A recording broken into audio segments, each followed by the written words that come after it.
Dean of the National School of Tropical Medicine at Baylor College of Medicine, also co-director of the Center for Vaccine Development at Texas Children's Hospital. In that role, he leads a team and product development partnership for developing new vaccines.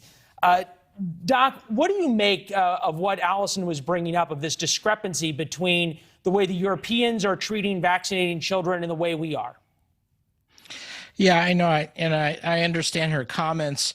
What I would say is this: the problem is, a lot of the data and information we're going on is with the original lineage or the B.1.1.7 variant from the UK.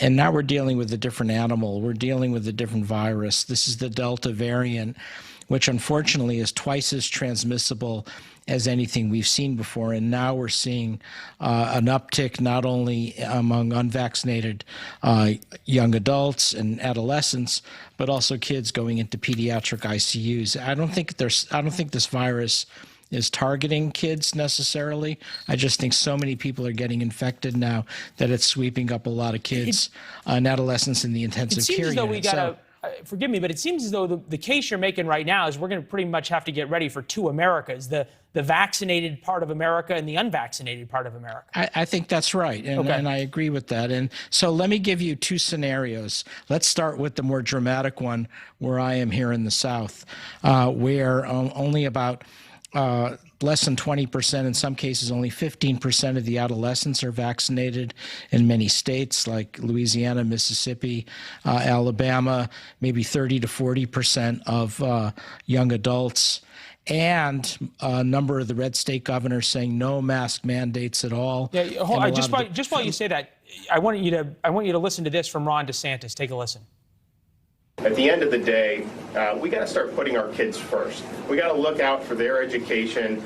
Is it really comfortable? Is it really healthy for them to be muzzled and have their breathing obstructed all day long in school? I don't think it is. From experience, it doesn't do much for your skin either.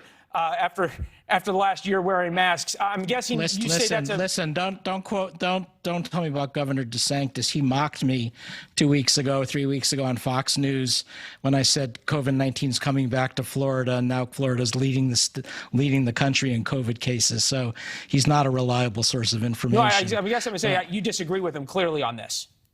Well, let me finish my thought. So if you look at what's going on in the southern United States, we have only less than 20% of the adolescents vaccinated, 40% of the young adults vaccinated. A number of the red state governors are saying now no mask mandates, and the Delta variant. So we know what's going to happen. We're going to see a pretty steep acceleration of COVID-19 in the schools, and a number of adolescents will get COVID, a number of young kids will get COVID.